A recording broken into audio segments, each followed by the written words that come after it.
السلام علیکم ورحمۃ اللہ وبرکاتہ۔ آپ سبھی حضرات کا اسلامک چینل پر الحق اسلامک چینل پر استقبال کیا جا رہا ہے، اور امید ہے کہ آپ سبھی حضرات خیریت و عافیت سے ہوں گے۔ آج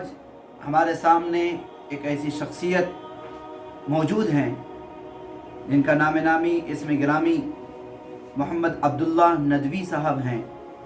اور ماشاءاللہ آپ جو ہیں حافظ بھی ہیں، عالم بھی ہیں، مفتی بھی ہیں، اور عالمیت انہوں نے دارالعلوم ندوۃ العلماء سے کی۔ عالمیت مکمل کرنے کے بعد پھر المعہد العالی الاسلامی حیدرآباد میں انہوں نے افتاء کیا، اس کے ساتھ ساتھ قضاء کا کورس بھی کیا۔ پھر اس کے بعد انہوں نے اپنی تعلیم کو یوں ہی ختم نہیں کی، پھر اس کے بعد آگے کو جاری رکھتے ہوئے، اپنی تعلیم کو جاری رکھتے ہوئے انہوں نے شاہین گروپ میں جا کر کے ماشاءاللہ کافی محنت کی۔ محنت کرنے کے بعد پھر انہوں نے LLB کے ایگزام کے لیے انہوں نے انٹرنس کا ایگزام دیا، پھر انٹرنس کا ایگزام دے کر کے ماشاءاللہ بھی ممبئی یونیورسٹی سے ابھی LLB کر رہے ہیں۔ تو لہٰذا یہ آج کا یہ خاص طور پر یہ جو انٹرویو ہیں، یہ اہل مدارس کے لیے، علماء کے لیے یہ بہت ہی اہم ہے۔ لہٰذا میں مفتی عبداللہ صاحب سے گزارش کروں گا اور یہ سوال کروں گا کہ علماء کرام کو LLB کے لیے کیا چیزیں ضروری ہے، علماء اگر اس میدان میں اگر آنا چاہیں۔ اس سے پہلے میں آپ سے یہ سوال کروں گا کہ آپ نے LLB ہی کو کیوں انتخاب کیا، کسی اور کورس کو کیوں نہیں انتخاب کیا، اور LLB اس وقت کیوں ضروری ہے؟ جی ماشاءاللہ، مولانا عقیل صاحب نے بہت اہم سوال کیا ہے۔ آپ کا سوال یہ ہے کہ آپ نے LLB کو، قانون کی تعلیم کو کیوں منتخب کیا؟ تو دیکھیے، جیسا کہ آپ حضرات کو پتہ ہے کہ اس وقت میں قانون کی تعلیم کی بہت ہی اہمیت ہے۔ اس کی ایک اہمیت کا ایک پہلو دینی نقطۂ نظر سے بھی ہے، ایک پہلو سماجی نقطۂ نظر سے بھی ہے، اور بعض پہلو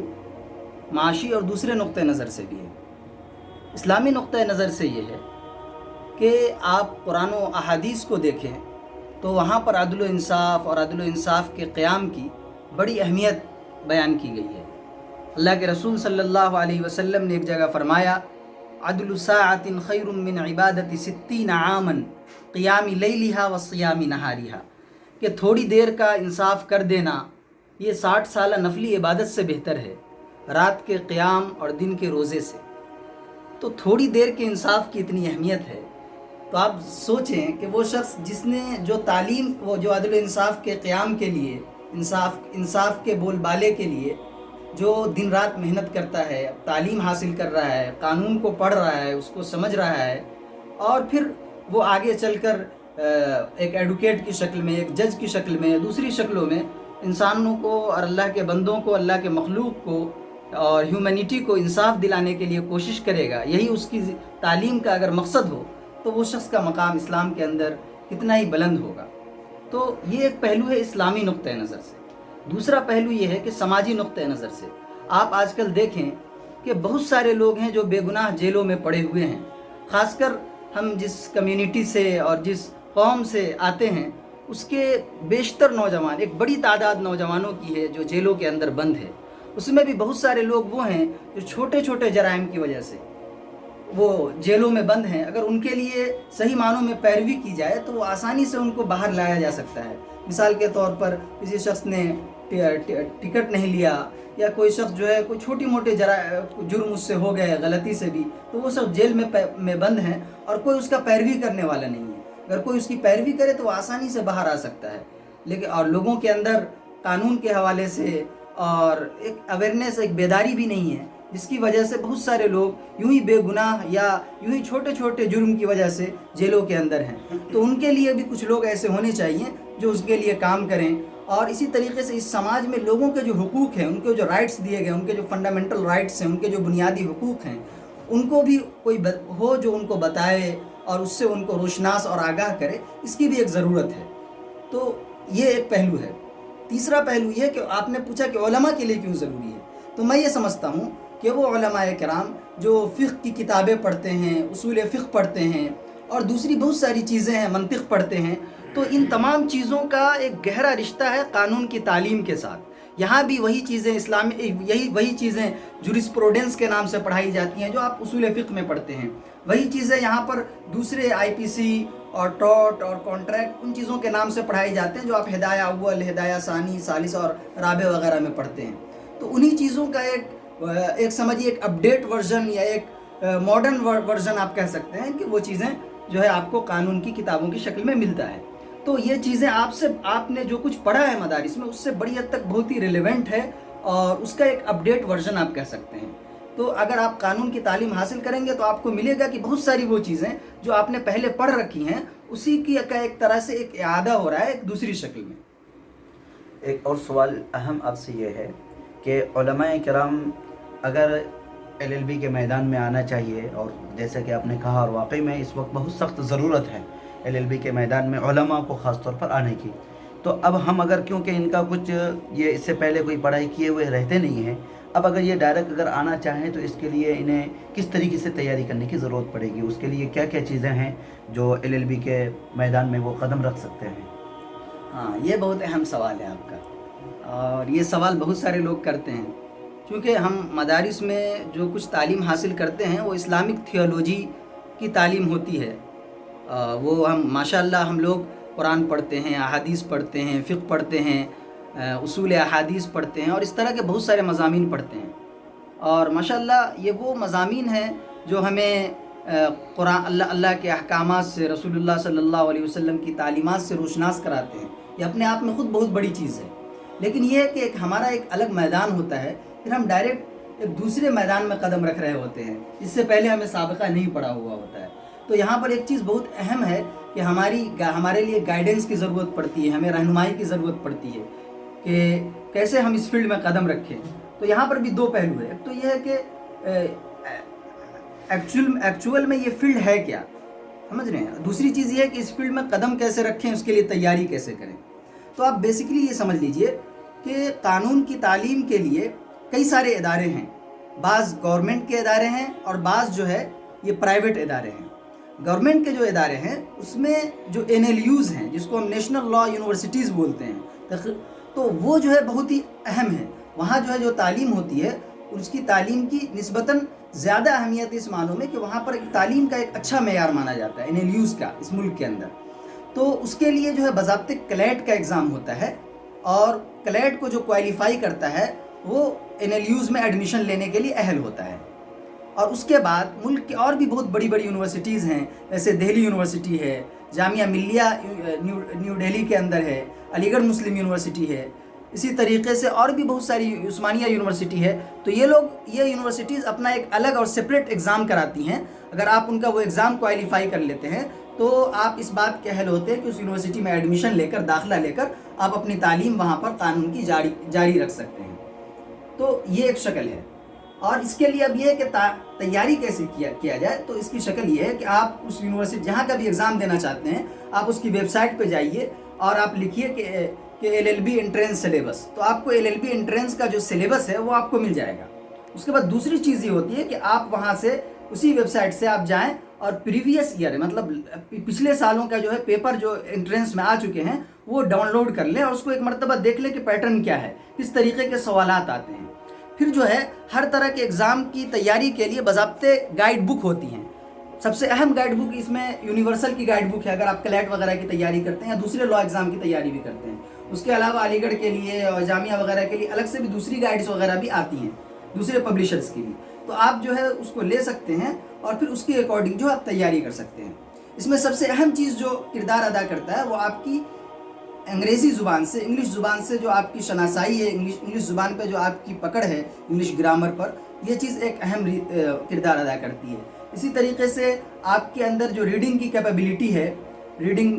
کمپریہنشن ہے، یہ بھی ایک اہم کردار ادا کرتا ہے انگریزی زبان کے ساتھ۔ اس کے علاوہ آپ کو GK اور کرنٹ افیئر سے سوالات آتے ہیں، یعنی GK میں بھی خاص کر جو لیگل GK ہے، مثال کے طور پر کانسٹیٹیوشن ہے، کچھ بنیادی جو ہے IPC کی جو بنیادی اور مشہور جو سیکشنز ہیں، ٹاٹ ہے، کانٹریکٹ ہے، یہ سب کی بنیادی بہت ہی بیسک چیز جو جنرل اویئرنیس کی ہے، لیگل اویئرنیس کی چیزیں ہیں، یہ چیزیں آتی ہیں، اس کا علم آپ کو ہونا ضروری ہے۔ اور اسی طرح کرنٹ افیئر میں جو چیزیں چل رہی ہیں، مثال کے طور پر کوئی اپائنٹمنٹ ہوئے تو وہ آپ کو جاننا ضروری ہے، کسی اہم پرسنالٹی کی ڈیتھ ہو گئی تو اس کے تعلق سے آپ کو جاننا ضروری ہوتا ہے۔ اسی طریقے سے کوئی اپوائنٹمنٹ ہوئے ہیں تو ان کے بارے میں جاننا ضروری ہوتا ہے۔ اس طرح کی چیزیں آتی ہیں، کچھ چیزیں اسپورٹس وغیرہ سے بھی آتی ہیں، اور اس کے ساتھ ساتھ جو ہے کچھ چیزیں جو ہے آپ کو میتھس اور لاجیکل ریزننگ وغیرہ سے بھی کچھ چیزیں آتی ہیں، تو آپ سلیبس دیکھیں گے تو آپ کو اس کا اندازہ ہو جائے گا۔ اسی طریقے سے آپ 4-5 سال پچھلے پیپر دیکھ لیں گے تو آپ کو اس کا اندازہ ہو جائے گا۔ اس کے علاوہ اگر آپ وہ لوگ جو اس میں آلریڈی انرولڈ ہیں، جو لوگ قانون کی تعلیم حاصل کر رہے ہیں، تو ان طلباء سے بھی آپ رہنمائی لے سکتے ہیں، تو یہ ایک آپ کے لیے ایک شکل ہو سکتی ہے۔ اب اخیر میں آپ سے ایک اہم سوال یہ کرنی ہے کہ علماء کرام کو اس میدان میں آنے کی، یا علماء کرام کو آپ کی کیا پیغام دینا چاہتے ہیں اس وقت؟ اس حوالے آپ نے بہت ہی اہم سوال کیا کہ آپ علماء کو اس حوالے سے کیا پیغام دینا چاہتے ہیں۔ تو مختصراً یہ سمجھ لیجئے کہ جب ہم عالم کا لفظ بولتے ہیں تو اس کا مطلب ہوتا ہے وارث انبیاء، اور رسول اللہ صلی اللہ علیہ وسلم کی اہم ترین وراثت جس طرح مسجد ہے، مدرسے ہیں، دین کی تعلیم ہے، اسی طریقے سے رسول اللہ صلی اللہ علیہ وسلم کی وراثت دیکھا جائے تو بہت ہی اس کا دائرہ وسیع ہے۔ آپ صلی اللہ علیہ وسلم کے صحابہ نے دنیا کے ہر فیلڈ میں، ہر میدان میں اپنے قدم رکھے، اور وہاں پر جو ہے اپنی قابلیت سے، اپنی صلاحیت سے، اپنی صالحیت سے اپنے جھنڈے گاڑ دیے، اور انہوں نے دنیا کو اپنا معترف بنا لیا۔ تو اسی لیے ضرورت اس بات کی ہے کہ ہم مدارس اور مساجد کے علاوہ بھی جو دنیا میں مختلف میدان ہیں، خواہ وہ صحافت کا میدان ہو، خواہ وہ قانون کی تعلیم کا میدان ہو، خواہ وہ جوڈیشری کا فیلڈ ہو، یا اسی طریقے سے سول سروسز کا فیلڈ ہو، یا دوسرے الگ الگ فیلڈز ہوں، جہاں پر آپ کو کمیونٹی کو اور انسانیت کو سرو کرنے کا، ان کی خدمت کرنے کا موقع ملتا ہو، تو آپ اس کو غنیمت جانیے، اور ایک اچھے پریکٹسنگ مسلمان کی حیثیت سے، ایک اچھے انسان کی حیثیت سے آپ جو ہے وہاں پر کام کیجیے۔ آپ ایک ڈاکٹر بن رہے ہیں تو ایک ایتھیکل ڈاکٹر بنیے، آپ ایک جج بن رہے ہیں ایک ایتھیکل جج بنیے، آپ ایک ایڈوکیٹ بن رہے ہیں ایک ایتھیکل ایڈوکیٹ بنیے، آپ ایک سول سرونٹ بن رہے ہیں ایک ایتھیکل سول سرونٹ بنیے، تاکہ آپ سے مسلمانوں کو بھی اور انسانیت کو بھی فائدہ پہنچے۔ تو اسی ضمن میں میں سمجھتا ہوں کہ علماء کو جو آلریڈی قانون پڑھتے ہیں، قانون کی تعلیم حاصل کرتے ہیں مدارس میں، وہ اس کو اسی چیز کا ایک ایکسٹینشن سمجھیں، اور ایک عملی میدان میں کام کرنے کے ایک مواقع کے طور پر آپ قانون کے فیلڈ کو اور قانون کی تعلیم کو لیں، اور آپ یہاں پر آئیں، آپ محنت سے قانون کی تعلیم حاصل کریں، اور اس کے بعد جو ہے ایک اچھے ایڈوکیٹ کی شکل میں آپ جو ہے انسانیت کی بھلائی کے لیے، ان کو انصاف دلانے کے لیے، مظلوموں کو جسٹس اور انصاف دلانے کے لیے آپ کام کیجیے۔ اگر ہو سکتا ہے تو آپ کوشش کیجیے، آپ جوڈیشل سروس کے لیے تیاری کیجیے، آپ ایک اچھے جج بن سکتے ہیں۔ اسی طریقے سے آپ کے لیے موقع ہے کہ آپ سول سرونٹ بن سکتے ہیں، اس کے لیے تیاری کر سکتے ہیں، اور بھی مختلف طرح کے ایگزام ہوتے ہیں، امتحانات ہوتے ہیں، آپ ان کے لیے تیاری کر کے آپ اپنا کردار وہاں پر ادا کر سکتے ہیں، ایک فعال کردار ادا کر سکتے ہیں۔ تو میں یہی سمجھتا ہوں کہ علماء کو اس فیلڈ میں بھی ضرور آنا چاہیے، اور کم از کم ایک تعداد جو ہے اس میدان میں بھی ہو جو اپنا کردار ادا کر رہی ہو، ایک وارثین انبیاء کے طور پر، ایک نائبین رسول کے طور پر، اور امت کے لیے ایک رہنما اور رہبر کے طور پر وہ اس فیلڈ میں بھی آئیں اور اپنا کردار ادا کریں، اور دیکھیں کہ اس فیلڈ میں بھی آپ کو کیا کیا مواقع ملتے ہیں خدمت انسانیت کے، خدمت قوم کی، اور لوگوں کو سرو کرنے کا۔ چلیے ماشاء اللہ، یہ تھے ہمارے مفتی عبداللہ صاحب، جنہوں نے بہت ہی بہترین انداز میں انہوں نے LLB کے اہمیت کو انہوں نے سمجھایا۔ لہٰذا ہم تمام افراد سے یہی کہیں گے، تمام علماء کرام سے خاص طور پر، کہ اس میدان میں، خاص طور پر LLB کے میدان میں، لاء کے میدان میں آنے کی بہت سخت ضرورت ہے۔ حالات بہت اشد، سنگین سے سنگین ہوتے چلے جا رہے ہیں۔ اگر علماء کرام اگر اس میدان میں نہیں رہیں گے تو پھر ہمارے خلاف جو ہے فیصلے صادر ہوں گے، ہمارے خلاف قانون لاگو کیے جائیں گے۔ تو لہٰذا ہمیں چاہیے کہ ہم اچھی طریقے سے اس میدان تیاری کریں، اور تیاری کر کے ہم صرف اپنے ہائی کورٹ ہی نہیں بلکہ سپریم کورٹ کا جج بنیں اور وکیل بنیں۔ یہی ہے الحق اسلامک یوٹیوب چینل سے تمام لوگوں کو یہ آخری پیغام ہے۔ السلام علیکم ورحمۃ اللہ وبرکاتہ۔